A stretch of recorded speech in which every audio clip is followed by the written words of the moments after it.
Alors maintenant, c'est le volet avocat, hein. Parce que des avocats, moi j'ai fait plusieurs dossiers et je reviendrai un peu sur la justice parce que même au tribunal, j'ai entendu des choses qui sont pas super acceptables. C'est pour ça que je dis c'est tout un système, hein. Et au début, et sur la voie de mes mots, je dis que c'est des individualités qui se collectives, mais finalement, je ne sais pas si c'est des. Enfin, je me pose la question sur le sujet. Mais là, c'est le volet avocat. Moi, j'ai fait plusieurs dossiers d'aide juridictionnelle qui me sont revenus pour des, euh, pour des faux motifs, hein. Euh, Tout était compliqué, mais j'ai quand même fini par en avoir deux. J'ai finalement, tenant à mon affaire, j'ai essayé de mettre de côté et j'ai été voir notamment un avocat quand c'était le cas et il m'a reçu et il était concerné pour les deux, c'est-à-dire qu'il faisait le médical et le pénal. Donc j'ai été le voir, je lui ai parlé correctement et lui, il m'a pris de haut et finalement, mon affaire euh, il n'en voulait pas et je lui ai bien dit que j'étais une victime, hein, pourtant j'étais agressée, enfin, et puis j'ai dit, mais si, j'ai quoi vous rémunérer? Il n'a pas voulu, il m'a demandé de sortir, hein. J'ai été assez déçue. J'ai été voir une avocate, je lui ai expliqué mon affaire. Alors au début, je lui ai parlé que du domaine médical, euh, et après je lui ai parlé du pénal. Euh, elle m'a écouté longuement, sans trop dire. Elle a un peu noté les choses et elle m'a demandé si j'étais énervée, s'il m'était énervé. Et j'ai pas trop compris sa question. Et je lui dis, mais pourquoi vous me posez la question? Parce que je ne la comprends pas. Je vous dis que je suis victime, que j'ai eu des crises d'amnésie, que je me souvenais de rien, euh, que j'ai été agressée, que l'hôpital se comporte mal envers moi, que je n'arrive pas à être reconnue comme victime. Et elle me demande si je me suis énervée. Puis finalement, elle me dit qu'elle peut rien faire pour moi. Je suis sortie très déçue de son cabinet parce que c'était une femme d'un certain âge. Donc moi, dans mon esprit, une femme, euh, parce que c'est dit souvent, une femme, elle doit se battre un peu plus que les autres, que les hommes, entre autres, pour arriver là où elles sont, et que, vu l'expérience qu'elle a, et la place de la femme à cette époque-là, je m'étais dit que... C'est pour ça que j'ai une image de la femme qui est peut-être pas erronée, hein, mais peut-être pas idéaliste aussi, je ne comprends pas. Donc je suis sortie très déçue et je me suis dit, mais comment une femme avec autant d'expérience, avec qui a dû travailler autant et qui a dû rencontrer plein de cas dans sa vie peut se comporter comme ça avec une victime. Donc, et j'en ai contacté plein par téléphone. Et pareil, il y en a une qui m'a dit qu'elle faisait pas dans le social. Alors que c'est pour ça que moi je le dis, hein, par contre, j'ai toujours eu confiance en la police, en toutes ces institutions. Les avocats, c'est vrai que même si je, je leur dis pas tous les mots, hein, mais simplement que je sais qu'il y a beaucoup d'avocats qui cassent les procédures, hein, qui fait que beaucoup n'aillent pas en prison et qui fait que les victimes sont assez lésées dans tout ça.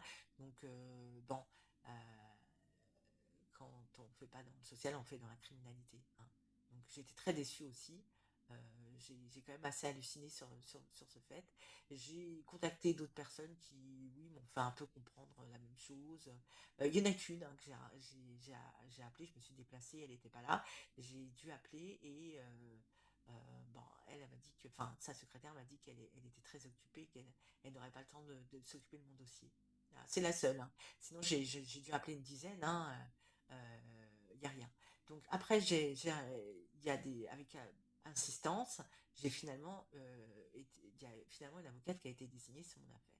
Alors j'ai appelé à plusieurs reprises cette avocate, tout le temps son téléphone sonnait et c'était sa messagerie ou sa messagerie directement. Mais en plus de ça, je n'arrivais jamais à laisser un message parce que sa boîte était pleine.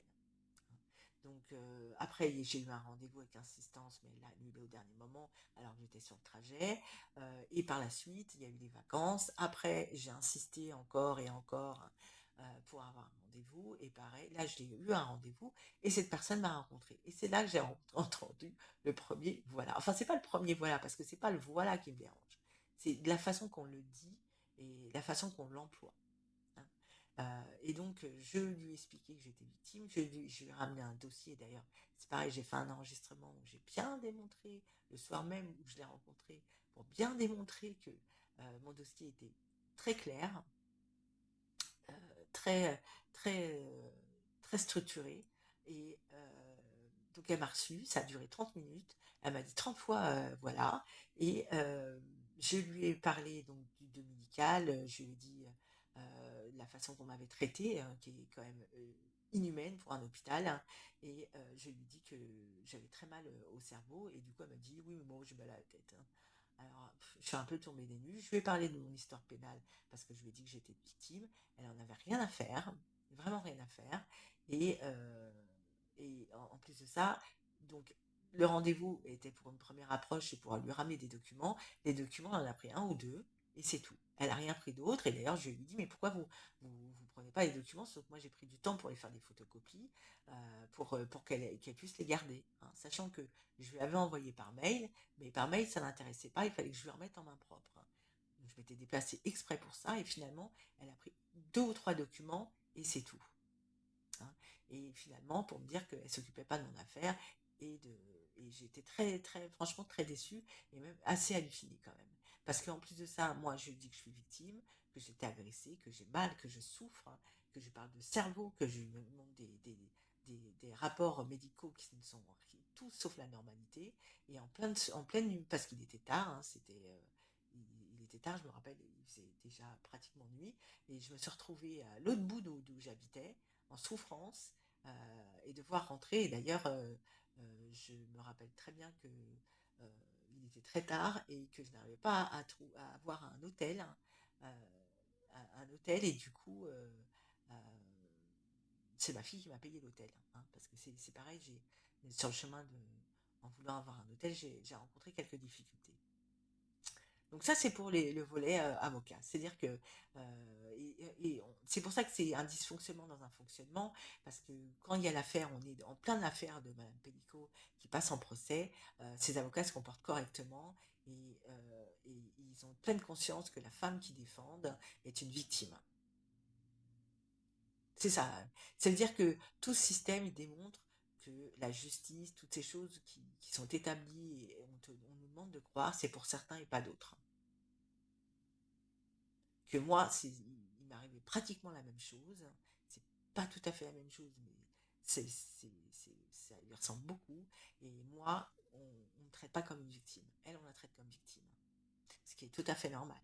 Mais ce qui est pas normal, c'est que moi, je suis pas en tant que victime et on me démontre que dans ce pays, la justice est pour certains et pas pour d'autres. C'est pour ça que c'est une machine à broyer les personnes. Et moi, je m'accroche à ma personne. Parce que moi, je pense que cette nuit-là, cette soirée-là, où il m'est arrivé quelque chose, on m'a assez abîmée. Et que je m'accroche à ma personne parce que je sais qui je suis. Et, et il est hors de question que... C'est pour ça que je dis qu'il va y avoir le même état d'esprit que mes agresseurs. C'est-à-dire que eux, ce qui s'est passé à mon domicile, et toutes les personnes qui m'ont frappé dessus, c'était physique. Et eux, c'est le mental qu'ils attaquent. C'est-à-dire qu'on va te broyer. C'est-à-dire que toutes les choses qu'on croit, on va te montrer que ça n'existe pas, en tout cas pas pour toi. Voilà. Donc ça, c'est le volet, c'est le volet avocat.